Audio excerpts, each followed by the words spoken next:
Doctor Asif Mohammad Shahan sir, আপনার কাছে আসতে চাই। এই আগামীকালকের প্রসঙ্গ ধরে শিক্ষা প্রতিষ্ঠানগুলোতে আমরা দেখছি যে একটা আতঙ্ক আছে। এটা এড়িয়ে যাওয়ার সুযোগ নেই। কোনো শিক্ষা প্রতিষ্ঠান আমরা দেখছি যে সশরীরে ক্লাসের অনলাইনে ক্লাস। পরিবর্তে অনলাইনে ক্লাস, আবার কোথাও ক্লাস হবে না, পরিবহনগুলো চলবে না। এই প্রসঙ্গ, তাহলে এই যে রাজনৈতিক অস্থিরতার যে প্রভাব সবসময় দেশের শিক্ষা প্রতিষ্ঠানগুলো বা শিক্ষার উপরে পড়ে, এবারও আমরা তার ব্যতিক্রম দেখলাম না।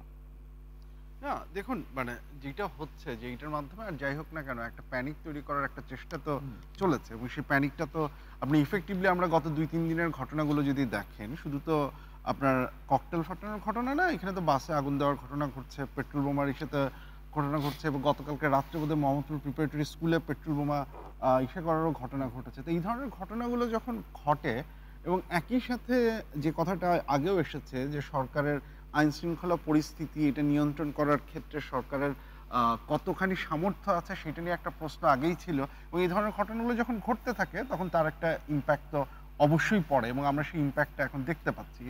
এটা খুব অস্বাভাবিক কিছু না এবং আমি এইখানে এই জিনিসটা যে কথাটা এসেছিল যে তাদের তো নেতাকর্মী নাই, কিছু নাই, তারপরে হচ্ছে গিয়ে তারা কিভাবে করতে পেরেছে। দেখুন বাংলাদেশে এসেনশিয়ালি এই ধরনের ঘটনা ঘটানোর জন্য আপনার যে খুব স্পেসিফিক বা খুব স্ট্রং ম্যান পাওয়ার লাগে সেটা কিন্তু না।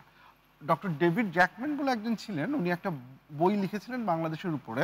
সো বেসিক্যালি হচ্ছে সিন্ডিকেটস and societies, criminal and politics in Bangladesh, কারণ বাজার এবং এই অংশটা ইসে করে ওইখানে উনি একটা জিনিস দেখিয়েছিলেন যে আমরা যে এই আইনের শাসন এটা স্টেট এবং সোসাইটির সম্পর্কের মধ্যে যে বলি এর মাঝখানে সিন্ডিকেট বলে একটা জিনিস থাকে, যেই সিন্ডিকেটটা অনেক কিছুই কন্ট্রোল করে ল অ্যান্ড অর্ডার। এই সিন্ডিকেট অনেক সময় পলিটিক্যাল পার্টিগুলোর সাথে হ্যাঁ, খুবই পলিটিক্যাল পার্টিগুলোর সাথে কখনো কানেক্টেড থাকে। তাদের হচ্ছে হাতে লোকজন থাকে যাদের দিয়ে তারা বিভিন্ন ধরনের ভায়োলেন্স তৈরি করতে পারে এবং তাদের সাথে পলিটিক্যাল পার্টিগুলোর কানেকশনও থাকে।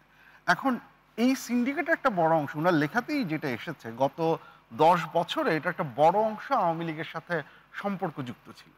আওয়ামী লীগ চলে যাওয়ার পরে সেই সম্পর্কটা হয়তো কাটা পড়েছে কিন্তু এখনো তাদের উপরে কোনো পলিটিক্যাল পার্টি সেইভাবে কন্ট্রোলটা এখনো আসেনি। কিন্তু যার ফলশ্রুতিতে ২ টা ঘটনা ঘটতে পারে, এটা আমি জানি না, এটা হয়তো ভবিষ্যতে কোনো রিসার্চার বলতে পারবেন। ২ টা ঘটনা ঘটতে পারে। এক, দে আর আপ ফর সেল, আপনি তাদের হচ্ছে গিয়ে কিনে নিয়ে সন্ত্রাস ঘটাতে পারেন, অথবা সে আগের যে কানেকশনটা সেটা আপনি ইউজ করতে পারেন। তাহলে আপনার কিন্তু প্রচুর রাজনৈতিক লোকজন লাগবে না, ইসে লাগবে না। আপনি যদি এই সিন্ডিকেটের এদেরকে হায়ার করতে পারেন এবং আপনার এই যে যেটা বললাম যে প্যানিক সৃষ্টি করার জন্য তো আপনার খুব বেশি কিছু লাগবে না। আপনি ২-৩টা বাসে বা এইটাতে যেটা করেন সেটা তার হচ্ছে মানে গিয়ে এটাই কি প্যানিকটা সৃষ্টি নিষিদ্ধ করবে। কার্যক্রম নিষিদ্ধ থাকা আওয়ামী লীগ কি এটাই চায়? সে কালকে কিছুই হবে না এটা আমরা দেখুন, প্রত্যাশা করছি বা সেই আমরা বাস্তবতা আমরা দেখছি। প্রত্যাশা কিন্তু করছি। এই প্যানিক সৃষ্টি করতে পারাটাই কি আসলে তার কাছে সফলতা বা সাকসেস কিছু? দেখুন এইটার একটা মানে শুধু ওইটুকুতে না, আমার মনে হয় মানে এইটার খুব স্পষ্ট ব্যাখ্যা আমার কাছে নেই। কিন্তু যেটা হতে পারে যে একটা জিনিস এখন পর্যন্ত মোটামুটি পরিষ্কার যে আমরা ২০২৬-এ যে নির্বাচনটা দেখছি সেই নির্বাচনে আওয়ামী লীগ অংশগ্রহণ করতে পারছে না। এটা নিয়ে রাজনৈতিক দলগুলোর মধ্যে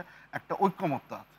আওয়ামী লীগ অবশ্যই বলছে তারা হচ্ছে গিয়ে এটাতে অংশগ্রহণ করতে চায়, কিন্তু তাদের অংশগ্রহণ করার অপরচুনিটিটা এখানে নাই।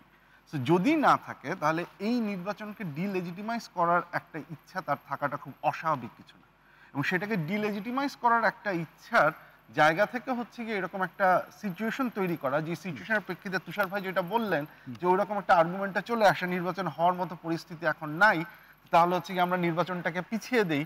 এই যে একটা ব্যবস্থা তৈরি হওয়া, আইন শৃঙ্খলা পরিস্থিতির কথা উল্লেখ করে একটা গুরুত্ব সেটা বলতেই পারে, অলরেডি কোনো দল অলরেডি তো বলতেই অলরেডি পারে। মানে অনেকেই বলতে পারেন এবং ইসে হতে পারে। সো এইটা একটা মানে আপনার স্ট্র্যাটেজি হতে পারে, যেটা হয়তো যেটা বললাম যে নির্বাচনকে ডিলেজিটিমাইজ করা বা এটাকে পিছিয়ে দেওয়ার একটা চেষ্টা, যেটা একটা ভবিষ্যতে যে গণতন্ত্রের উত্তরণের জন্য যে ক্রাইসিসটাকে আমরা দূর করতে চাচ্ছি বা যে ক্রাইসিসটা থেকে আমরা নিজেদেরকে দূরে রাখতে চাচ্ছি সেই ক্রাইসিসটার দিকে আমরা আবার চলেও যেতে পারি, সেই ধরনের একটা শঙ্কাও তৈরি হওয়ার একটা শঙ্কা তৈরি হলেও হতে পারে সেটাই ধারণা করছেন।